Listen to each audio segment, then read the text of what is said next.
Come to me, come. Just come.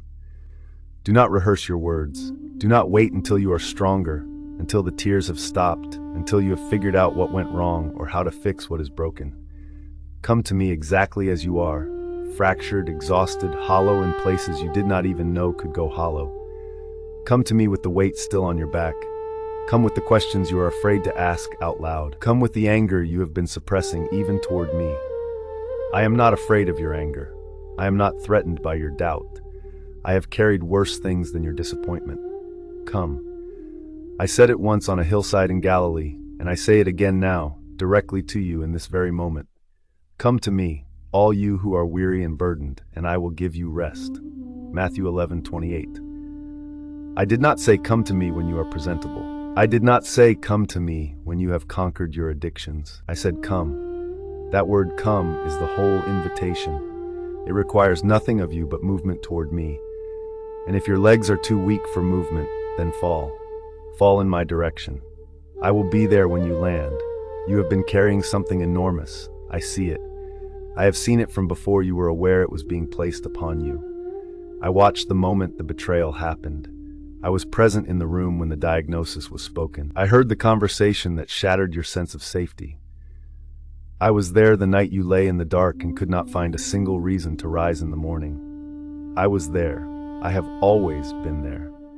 And my presence in your pain was not passive observation. It was grief. It was love that ached. Do not ever tell yourself that heaven was silent and indifferent while you suffered. I wept at Lazarus' tomb, not merely for Lazarus. I wept because grief is real, because loss is brutal, because the human heart was never designed for this brokenness, and I feel every fracture of it. Say this prayer with me. Father, I come. I do not have the words perfectly arranged. I do not have the strength I wish I had, but I come. I turn toward you now. Receive me, not because I am worthy, but because your Son said come, and I am coming. Amen. I know what it feels like. Let me tell you something that religion sometimes forgets to tell you. I know what it feels like. Not theoretically, not from a distance, from the inside. I know what it feels like to be misunderstood by the people who were supposed to know you best. My own brothers, the ones who grew up in the same house, who watched me work in Joseph's carpenter shop, who ate at the same table, they did not believe in me. For even his own brothers did not believe in him. John 7:5. If you have ever been the one person in your family who sees things differently, who believes differently, who carries a calling that your own blood cannot comprehend, I understand that loneliness precisely.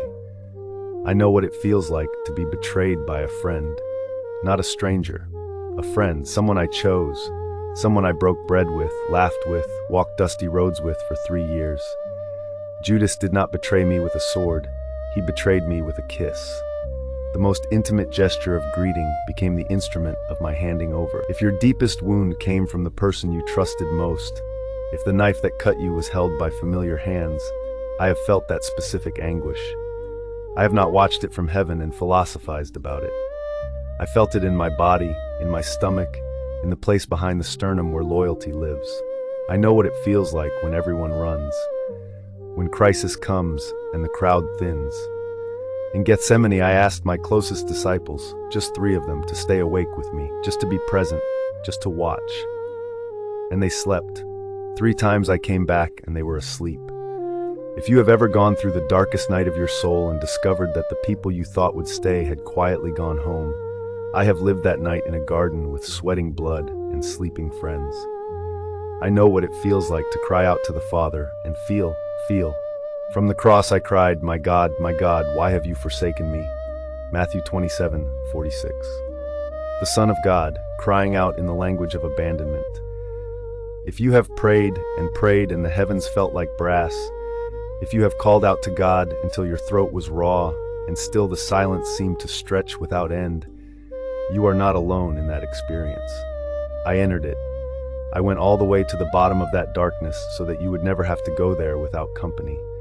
This is why I am qualified, not just as God, but as a human being who suffered, who bled, who wept, who prayed in anguish, who died. For we do not have a high priest who is unable to empathize with our weaknesses, but we have one who has been tempted in every way, just as we are. Hebrews 4:15. I am not above your pain, I am acquainted with it. Now let me speak to you about something important, the way your mind works when it is under siege. Because what happens inside you is not weakness. It is humanity, and I want to name it because the unnamed thing always has more power than the named thing. When you go through a lot, long enough, something happens in the mind. You begin to believe the tough situation is permanent. The present tense of pain convinces you that the future tense will look identical. This is one of the enemy's most effective weapons, not the suffering itself, but the narrative he wraps around the suffering. He whispers, "This is forever. This is who you are now. This is what your life is. You will never be free. You will never be whole. You will never laugh genuinely again. God has forgotten you. You are the exception to every promise." Listen to me carefully. Every single one of those whispers is a lie. The night always feels infinite when you are inside it. But I have never created a night without a morning. Not once. Not in all of history. The darkness is real. I'm not asking you to pretend it is not, but it is not permanent. It has a boundary. Weeping may stay for the night, but rejoicing comes in the morning. Psalm 30, verse 5. The morning comes not because you earned it or because you were strong enough to force it. It comes because that is the nature of what my Father built. Night yields to morning. Winter yields to spring. Death, even death, yielded to resurrection. And here is something else your mind does under prolonged suffering. It narrows. When you are in great pain, your entire field of vision collapses around the source of the pain.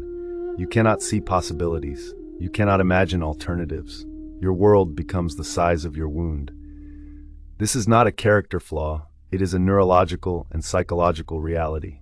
The human mind under siege loses peripheral vision. But here's what I want you to understand. Your narrowed vision does not define the full reality. Joseph, in the pit, could not see Egypt. He could only see the pit. But I could see Egypt. I could see the palace. I could see the years of famine he would one day navigate with wisdom that only the pit could have produced. From the pit, his story looked like abandonment. From eternity, his story was architecture. Your story is architecture, not abandonment. Say this prayer with me. Father, I confess that I have believed the lies about my own situation. I have agreed with the voice that said this is permanent, that I am forgotten, that there is no way forward. Forgive me for agreeing with the enemy's narrative. Today, I choose to believe your narrative instead. Speak over my life what you see from eternity, because what I see from this pit is not the whole picture. I trust your view over mine. Amen. I want to address something specific to those of you who have begun to entertain the thought that perhaps your life has become a mistake, that you have disqualified yourself from grace, from purpose, from the love of God. Perhaps you made choices that crumbled everything. Perhaps you fell in ways you never imagined you would fall. Perhaps the person you are today is so far from the person you believed you would become that you no longer recognize yourself in the mirror. Let me speak plainly. I am not done with you. Peter denied me 3 times. With curses and oaths, in the courtyard of the very trial that would lead to my death, he denied that he knew me. The man I called the Rock crumbled completely in the hour of greatest pressure. And yet, look what I did. After the resurrection, I did not draft a new disciple to replace him. I went specifically to find him. I cooked breakfast on a beach and I called him by name and I asked him 3 times, once for every denial, "Do you love me?" John 21. Not as condemnation, as restoration. I was rebuilding the exact architecture of the relationship that his failure had fractured. Brick by brick, love by love. I do the same for you.